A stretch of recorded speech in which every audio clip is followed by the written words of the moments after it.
Queridos irmãos, queridas irmãs, então nós vamos gravar mais esse vídeo. É vídeo de número 405. Mas porque eu compus 401, é 405, né?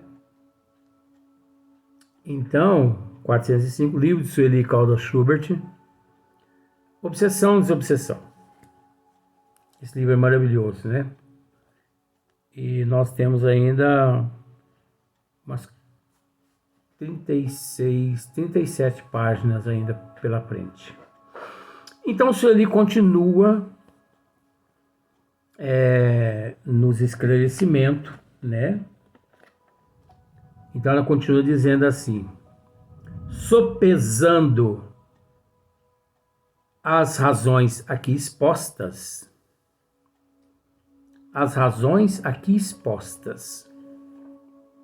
não é difícil entender-se o quanto é indispensável que a atuação dos médicos seja as mais seguras e equilibradas possível.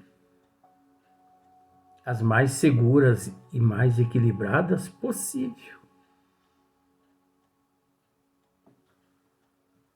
Por quê?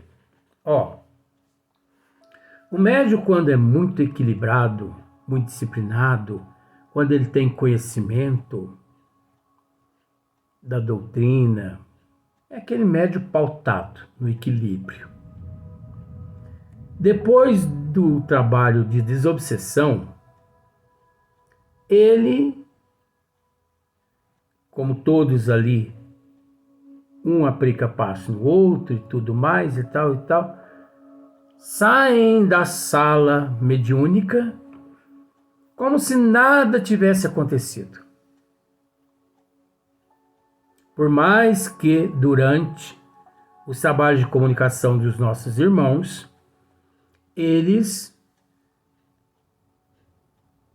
conviveram devido àquela ligação perispírito a perispírito.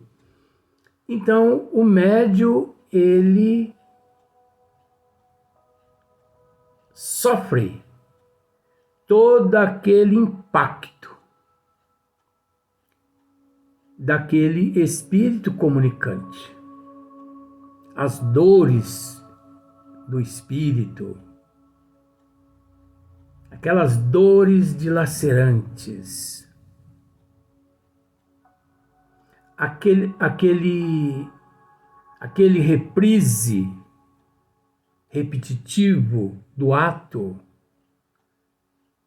as perturbações que o espírito traz em si. O médium, uma boa parte, né? São todos não. Uma boa parte sentem quase que tudo que o espírito sente devido às ligações. Não só sentem, como também veem através das imagens. De forma que quando terminam os trabalhos, se são trabalhos sérios, né? Assim, pautado na verdade, nada de charlatanismo, de misticismo. O médium sai com as energias refeitas. Ele sai como se fosse uma pruma, não sentindo nada. Agora, se o médium, depois de uns trabalhos de obsessão, sai clamando dor de cabeça, dor na coluna, dor no peito, mal-estar, angústia, melancolia, ansiedade, isso é indício de que a casa espírita é meia boca, porque o que acontece na casa espírita meia boca não tem nada a ver com o que acontece na casa espírita séria. ou também porque o médium desequilibrado tentou fazer espiritismo por conta própria, mistificando e sendo mistificado nos trabalhos de desobsessão. Então ele pegou o seu, como se diz o ditado. Ele pegou o seu ali, foi brincar, saiu lesado. Porque a mediunidade, ela não é uma ferramenta para lesar. Ela é uma ferramenta para amparar, para auxiliar. A mediunidade é uma bússola. A mediunidade é uma lanterna que você, quando numa escuridão, numa penumbra se vê, você acende aquela lanterna, clareia tudo à sua volta, ao ponto de clarear a caminhada daqueles também que estão ali por perto de você. Então é preciso ficar atento. Ai, mas nossa senhora, ontem eu fui nos trabalhos. Oh, meu Deus do céu, eu tô até pensando aqui, viu? O que foi, companheiro? Eu tô pensando aqui, eu tô achando que eu vou dar um tempo. Por quê? Mas olha, eu tenho passado tanto mal, mas tanto mal. Solto meu intestino. Parece que eu fico com pneumonia. E tal, e tal, e tal, e tal, e tal. Tome cuidado com esses médios, hein? Porque as coisas não estão certas pro lado dele, não. Alguma coisa não está certa. Porque a partir do momento que você doa amor, você recebe amor. A partir do momento que você atua pro bem, você recebe o bem. Como se diz o ditado, né? A partir do momento que você dá um chocolate, você recebe um chocolate. Tá aí a mensagem, né? Agora, se você não dá um chocolate, você não vai receber mensagem. Você não vai receber um chocolate. E não adianta a pessoa churumingar e explorar, porque não adianta. Essa é a realidade. Então nós temos que tomar muito cuidado com essas questões. Luiz, mas e no teu caso? Tá vendo? Eu me ponho no meio também. Mas e no teu caso que você, depois que você visita um paciente, qualquer coisa, depois de 2 horas, 1 hora em casa, 1 dia, 2 dias, você está sentindo, você sente tudo em casa que o paciente sentia. Ao ponto do paciente se curar e você ali tendo que tomar medicamento. Isso chama-se absorção. E eu preciso entrar no mérito desse assunto, só que o assunto aqui do livro de Obsessão e Desobsessão não me permite, não me dá permissão, né? Eu não tenho como tratar desse assunto, absorção, em outro tema. Eu preciso de um tema que condiz com praticamente idêntico para eu poder estar tratando. Mas, de primeiro instante, são dons raríssimos no mundo. Olha, de cada 10.000 médiums, existe um. Ou de cada 20.000, existe um. E eu, com todo respeito, vim com esse dom de absorção. Então eu chego próximo à pessoa, estou conversando com a pessoa, ou vou visitar uma pessoa, eu absorvo 100% que a pessoa tá passando. Ao ponto da pessoa ficar curada e eu enfermo. Só que depois, durante 2, 3 dias, através dos meios excretores, o meu organismo vai expelindo aquelas toxinas, aqueles ectoplasmas, né? Aquelas energias que foram absorvidas naquele momento que eu estive com aquele paciente. Tem tanta coisa, gente, que eu gostaria de dizer, mas eu não posso. Eu não posso. A verdade é essa. O momento não é esse também, você entendeu? A água tem que ser sorvida aos golinhos, para que a pessoa se sinta ali, né? A sede eliminada. Então não adianta. Então, o senhor Eli continua assim, ó, de tal modo que, ao término dos trabalhos, já estejam refeitos. É o que nós estamos dizendo aqui.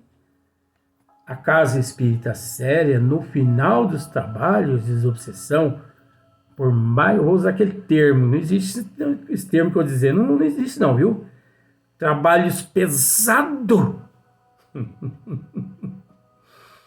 O médium encontra-se refeito das energias espirituais.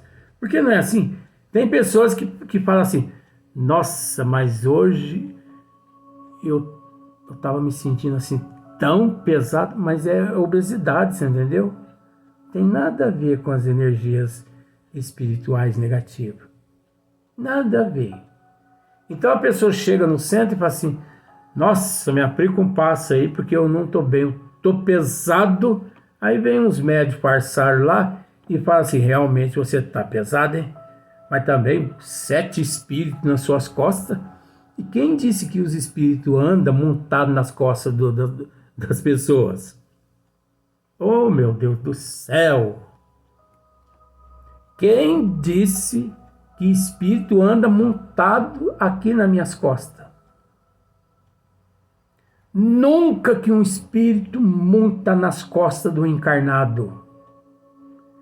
Os espíritos desencarnados, tanto os do bem quanto os espíritos sofredores, eles nos acompanham, eles se encontram à nossa volta através das sintonias, as nossas vibrações. Se eu estou vibrando no número 7, que corresponde ao nível 7 daqueles espíritos à minha volta, em sintonia comigo, eles estão e eu com eles estou. Sintonia. Então, um espírito pode se encontrar 1.000 quilômetros de distância do médium, 2.000, 5.000, 10.000 quilômetros de distância do médium, que se ele sintonizou com o médium com ele não precisa estar perto, ele pode permanecer 10.000 quilômetros de distância daquele médium ou daquele encarnado que conseguiu sintonizar-se a ele, que de 10.000 quilômetros de distância ele consegue manipular a mente daquele encarnado através do pensamento. O pensamento é uma fórmula condutora das vibrações, do desejo, do sentimento. Você entendeu? Então, há entre o espírito o pensamento. O pensamento é... Vamos usar assim, ó. O pensamento é um cano, simplificando para você entender, com todo respeito. O pensamento é como se fosse um cano d'água ligado lá da caixa d'água até a sua torneira na cozinha. O cano é o pensamento que transfere a água, são os sentimentos. A água significa os malefícios, toda a podridão que o indivíduo possui passa por aquele encanamento, que é o pensamento, chegando até do outro lado da caixa d'água na pia da cozinha. Então, não existe isso de que o espírito está montado em fulano, em cicrano e em bertano. O espírito não entra no corpo do médium para se comunicar. Alguns centímetros, às vezes até quilômetros de distância, o espírito se encontra, se manifestando apenas através da sintonia, da vibração, do pensamento, do sentimento, das energias. Então, como eu estava dizendo, que está aqui no livro de Sueli, a pessoa chega à casa espírita, nossa, mas hoje os trabalhos estavam pesados, hein? Não é mesmo, fulano? A pessoa que quer ainda que os outros confirmam. Os trabalhos hoje estavam pesados, né? Tava. Eu tenho outros que ainda confirmam ainda. Nossa, eu nunca vi um trabalho tão pesado igual o de hoje. Jesus amado. Desse jeito nós não vamos aguentar, nós vamos falir, nós vamos morrer. E pode ter certeza, se morrer é porque não estava no trabalho certo. Porque no trabalho certo a pessoa não morre não. Né? E se tivesse ali com seriedade, com amor, com respeito, não estaria sentindo peso nenhum também não. Porque não existe peso nenhum. Ah, mas os espíritos sofredores, eles nos causam uma impressão de peso. Nem isso. O peso significa, naquele momento, invigilância, irresponsabilidade, indisciplina, falta de conhecimento, falta de amor do médium ou daquela pessoa que está dizendo aquilo. Porque não existe peso. Nós não sentimos peso. As energias negativas dos espíritos sofredores não nos causa impressão de peso algum.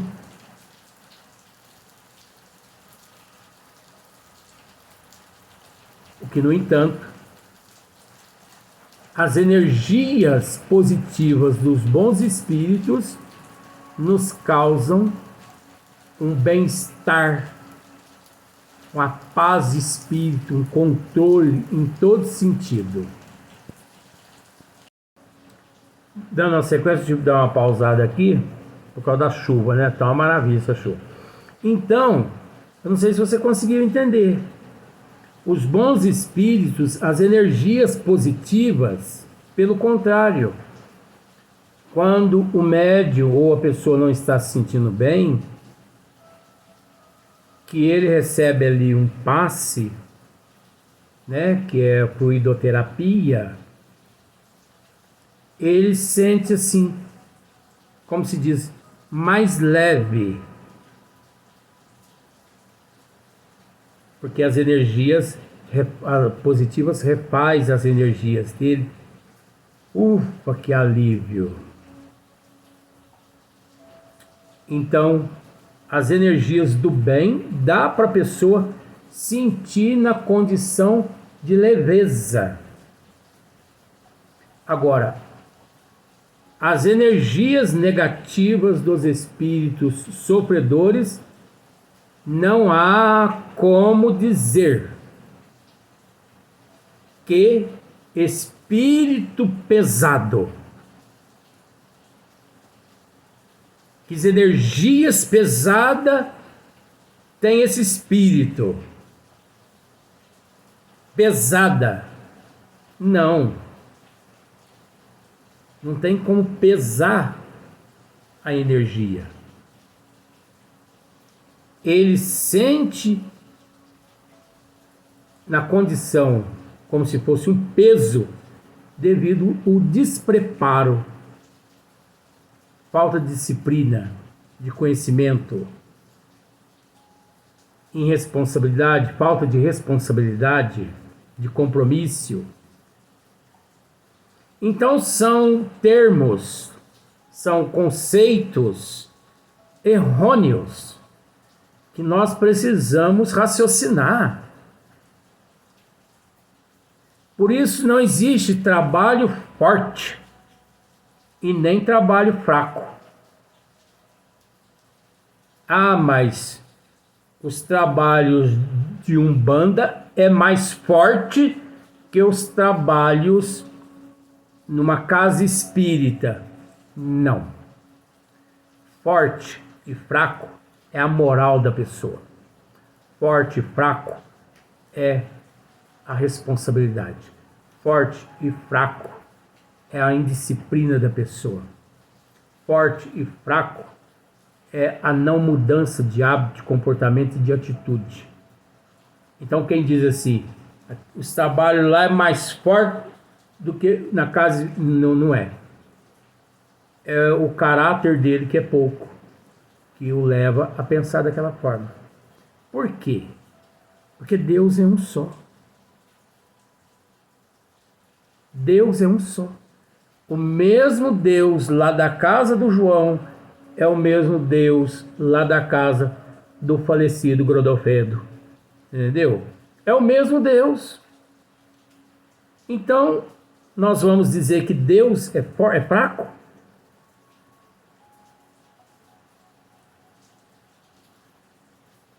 Não há possibilidade.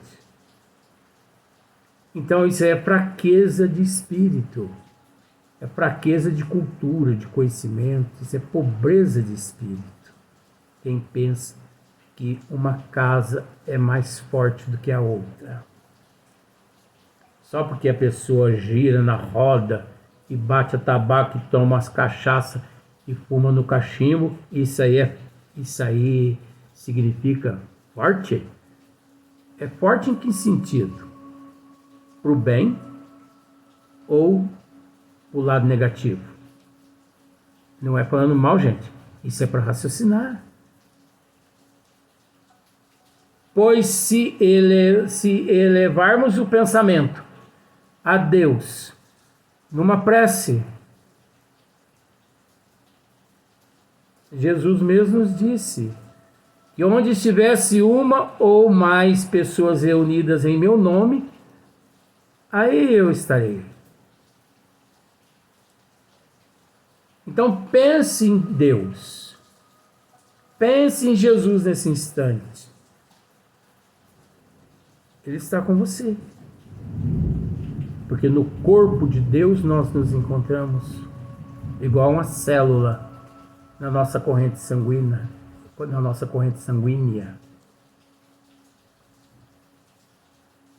Então, são conceitos. Então, de tal modo que, ao término dos trabalhos, já estejam refeitos plenamente, desvinculados dos clichês mentais esterilizados pelos comunicantes, bem como dos fluidos negativos, está vendo só? Bem como dos fluidos negativos. Existem aqueles médios que na condição evolutiva de Sueli, essas cenas perduram por 20, 30, 40, 50 anos, mas para servir de lição, né? Lição de vida, para que aquele ser na condição de Sueli nunca que esqueça de orar por aqueles irmãos, porque nós, na condição de médio, nós não devemos apenas nos entregarmos na condição de médios no trabalho de desobsessão. Nós devemos também, todas as noites, orar por todos aqueles que se manifestaram através das nossas humildes faculdades mediúnicas na casa espírita, a vida toda. Durante o dia, orar por esses que se comunicaram. À noite, antes de dormir, orar por eles. Ter eles sempre em nossas lembranças, nas nossas orações. Não é ir e ceder oportunidade ao manifestante apenas no trabalho de desobsessão, mediúnico de desobsessão, e depois tchau e benção. E esquece aquele irmão necessitado. Não devemos nos esquecer que ele vive e que é uma bênção. Nos hospitais, no plano espiritual ou em determinadas regiões umbralinas, quando nós aqui fazemos orações em prol desses que lá se encontram, eles recebem aquela energia positiva na forma de eflúvios divino, como se fosse uma névoa, uma neblina, que em meio àquele calor, né, vem aquela brisa fresca e que alivia as nossas chagas. Então é por aí. Agora nós vamos deixar para comentar algo mais que temos ainda no próximo dia, nos próximos vídeos.